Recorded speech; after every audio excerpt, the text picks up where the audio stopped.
A few days ago, I posted a video on here venting my frustration with a couple of camera apps on my iPhone. And I'm not going to go into details now because you can go watch that video by just clicking up here at the top right. So this video is about how I think I fixed it. Let me just show you a couple of clips that I captured from the phone directly, and hopefully this explains the solution. Here we are in FiLMiC Pro, and the circular reticle is colored red, indicating that the exposure is locked, or so I thought.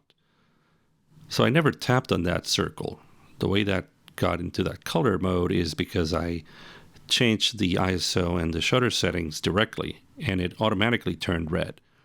So that seems to be the problem. That's apparently not good enough. Now, by unlocking it and then locking it again directly by tapping on it like I did now, I am now able to go in and set the ISO and the other settings.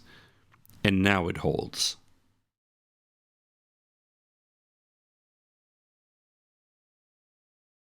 Now, here we are in ProCam, and the problem is similar here. Right now we're starting from an auto exposure not locked.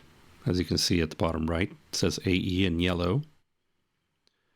And what I'm going to do is I'm going to change the ISO, and as soon as I do that, the auto exposure indicator says locked now. It turned white, and it now has a letter L next to it.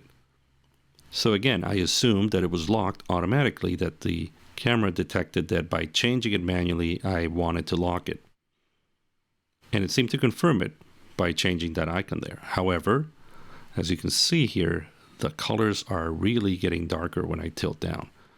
So again, I tapped there, made it yellow, and then the long press to explicitly mark it as locked first, and then I switch the ISO and the shutter speed.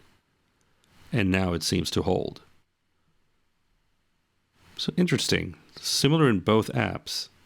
The text changes directly to the settings. It indicates that it has locked the exposure, but it apparently hasn't really. And the way to fix it is to lock it first explicitly, and then fix your settings.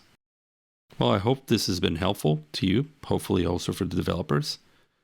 Let me know in the comments if you have any other ideas or if you've found this not to work for you.